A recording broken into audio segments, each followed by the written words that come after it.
Good day, everyone. Welcome to New Answers Podcast. I'm Gwendolyn Flynn, Gwen. And I'm Donna Ellis. And today we're talking about critical thinking. This is part 2. Last time we talked about a situation that Gwen had encountered where she needed to use critical thinking, and actually those who suffered the repercussions of that also needed to use critical thinking. And this has to do not just with scammers. There have always been scammers, but they have more and more sophisticated technology these days. So we want to talk about critical thinking in a react immediately world where things are urgent. We want to talk about how to protect ourselves and who to report it to if something happens, so that we can keep up with the technology and have fewer of these incidences, hopefully, where scammers can get to us through those kinds of artificial methods. So Gwen, last time you told us about the situation. Can you cover that a little for us before we talk about the method of critical thinking and how to utilize that? Oh, absolutely. Let me say, too, that the reason we're talking about this is as Donna mentioned, the new technology that's out there, and how it's making it more difficult for us to really distinguish between what's real and what isn't, and how it sometimes, most oftentimes, I guess, push us to react immediately or out of fear. And it's we're talking about technology, but it can affect us in other aspects of our lives too. So we think that critical thinking is the way for us to address this, to kind of protect ourselves. So for those of you who may not know, if you haven't listened to the previous conversation that we had, let me just quickly highlight the example that happened to me, which I was embarrassed to talk about, but I figured if I can use my example to help others, then I'd like to do that. So I have two AT&T accounts, and they're both, I pay for those accounts by an automatic payment plan.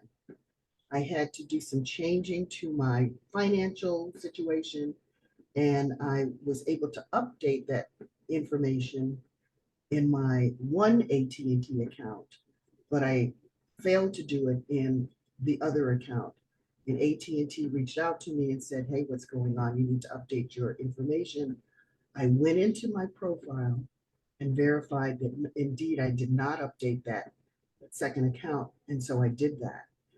After I made that update, I was then outreached by AT&T again, asking for my email address verification. I used the hyperlink in that message and went to my account profile and updated my email address. This was on a Friday. Early Saturday morning, I received a message from a colleague saying they just got an email from me informing them that I fell and broke my femur and was requiring surgery the next day on Sunday. Well, I said, "That's not me. That didn't come from me." They said, "Well, it seems that you've been hacked and you need to do something about it." And I didn't even know what to do. What do you do? So that's how I was first alerted to the hacking situation. And then I heard from some of my colleagues that I was able to outreach to. Let me just say that my email account with the hack, they wiped away all of my email contact information. I was only able to correspond with people who had been in touch with me within the last 12 or 24 hours. And so I was able to warn them that this had happened and to ignore any emails from this bogus email address. So Donna, you were one of those folks who I outreached to and who received that initial message. So what was your process for addressing that? dealing with that. Yeah, when I saw the email, it was from you. So not only, does it happen with trusted companies, it happens from trusted people. There was an email and it said surgery as the subject line. Of course, that's very disconcerting and concerning. But when I looked at the email, first of all, the approach, for some reason, it didn't seem like you. And I'm thinking, well, she's had surgery and she's sitting there with her phone. But when I looked at the email, it said from my iPhone. And I don't know you to have an iPhone. And also, it came from the reply to was a Gmail address, and it did not look like your kind of configuration. And I didn't know you to have that email address. So, that made sense to me then. There's something really wrong here. So with my email client, I was able to look at the raw source headers, view the technological information behind the email. And when I looked at that, not only did my own email kind of question it on a 50-50 basis that it was from you, based on the name and on where it came from, but the Gmail address didn't register with them. So the security gate still let it through. And when I looked further down to the information, the bottom line technology information, where it came from originally, wasn't even a Gmail server. It was from a Yahoo server that was very commercial. So it was like a broad accounts, like this thing dot Yahoo, so it was a very broad server account. And I said, okay, well, that's illegitimate. But then the next email that I saw from Gwen said, disregard any further emails. Don't click on any links that are sent to you. I've been hacked and I'm working on it. So I thought, oh boy, I'm really glad I didn't respond, or, because you're in an earlier time zone, try to text you or something, maybe wake you up, which would have been legitimate responses. But for me, it was a sense of things based upon knowing you, but it was still observation. I had still observed, I had still analyzed, I still looked at the veracity of it and what it was asking me to do, and thought about communicating, but I communicated with the email itself. And that's how I was able to take action and resolve it on my own. But it's interesting how when technology or even in-person scammers, because these things happen too, they use fear or that sense of urgency, as you were talking about. And sometimes you don't always have that moment to take a beat and to understand, well, this doesn't feel like my friend, or more importantly, it doesn't feel like my trusted corporation. I mean, how do you know? We've all had this happen from like Amazon by text, or a bank, or even, like a professional that you interact with throughout your life. Sometimes you get an email that says verify your email address, as it did with you. How do they know? Well, there's a hole in the security system somewhere that they don't know about. And that's why we have to tell, the people who can talk from infrastructure to infrastructure, and we want to hear from you, and we want to supply you with information so that you can feel less ashamed that you got scammed, and more like you can do something about it, because there are important things that we can report and do to help the infrastructure understand that some scammer is using artificial intelligence or current intelligence on us to make a wormhole somewhere and get through to us in a way to get something out of us, or get something out of people that we know that they should not be doing. So those are the steps that I went through, and it was really basically asking myself, what am I being asked to do? Who is it? And is it somebody that I really know? And how can I tell if it's somebody that I really know? We all have situations like that, which is why we want to hear from you, and we want to hear what's happened to you, how you use critical thinking, and what you did. And Gwen, can you tell us anything further about your steps in critical thinking, or about a situation that that will help us heighten our awareness? So yeah, absolutely.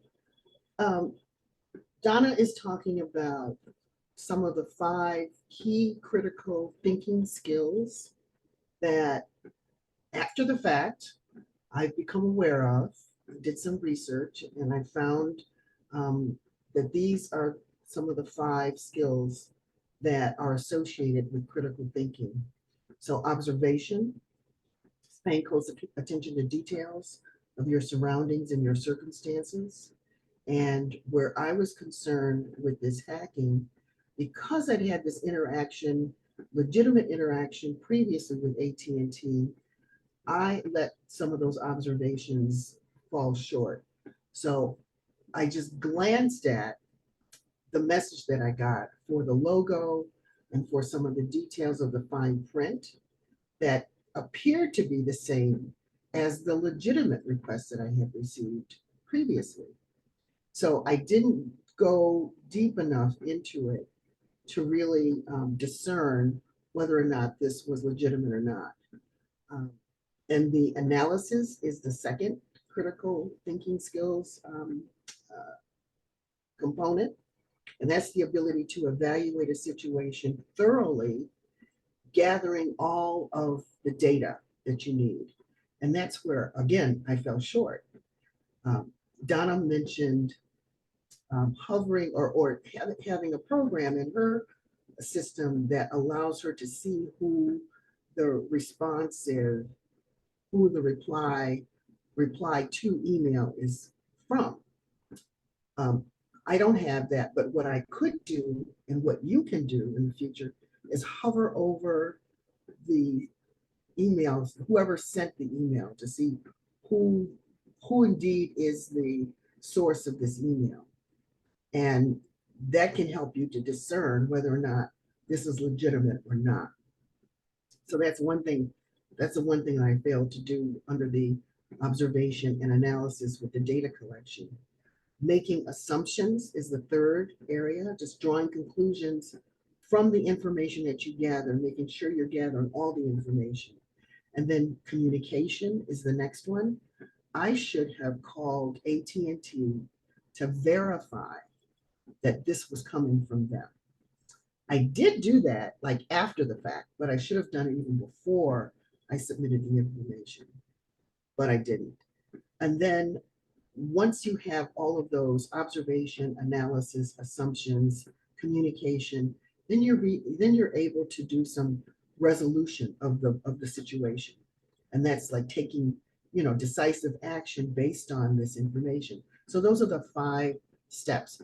But if you fall short on any of those previous ones, the observation, the analysis, the communication, the assumptions, then you're not going to reach the right solution or resolution to the situation. And I fell short on at least 3 of those. So let that be a lesson to you.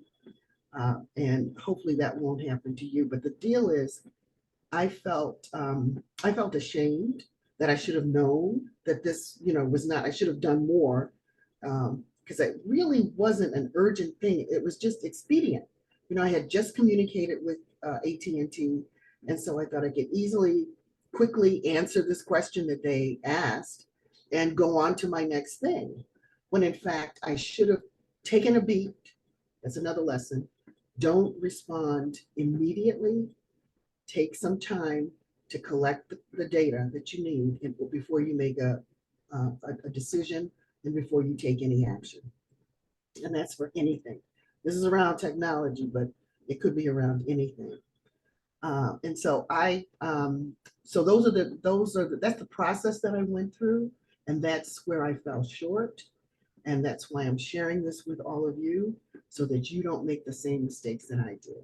But I know that I'm not alone. You probably have encountered this yourself personally or know somebody that has. And we want to be able to talk about this, to raise awareness and to let us know now, what are the ways that we can do, what can we do to protect ourselves? We talked about a couple of those things with hovering over the return email address to make sure that it's legitimate. We talked about making phone calls or communicating with people to verify the information. And Donna mentioned a couple of more things. And then Donna also mentioned, what recourse do we have? Where can we go to report this?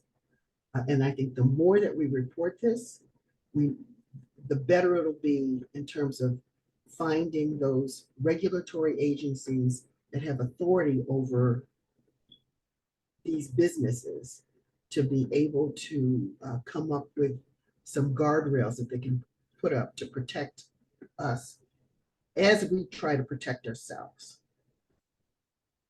Yeah, that's so true because they don't necessarily know what's happening unless we tell them. And they have a more direct way of communicating infrastructure to infrastructure. If that happens to you, we'll have information in the notes below. There are places that you can contact to let them know the more information they have, the better off we'll all be. There's no need to be embarrassed. You're filling out a form and they lead you right through it. But also to use these critical thinking skills, those 5 skills, we'll put those below as well, so that you can utilize them and remember that it's possible to utilize them. It can happen at any time to any one of us, and scammers have always been around, but they're going to become more sophisticated in the way that they can approach us and get things out of us that they should not be doing. So we hope this has been helpful, and please chime in and tell us what's going on with you and how you've used this in situations you've had and the way you use critical thinking so that we can all benefit from that as well. So until next time on the New Answers podcast, I'm Donna Ellis. And I'm Gwendolyn Flynn. Gwen, we'll see you next time.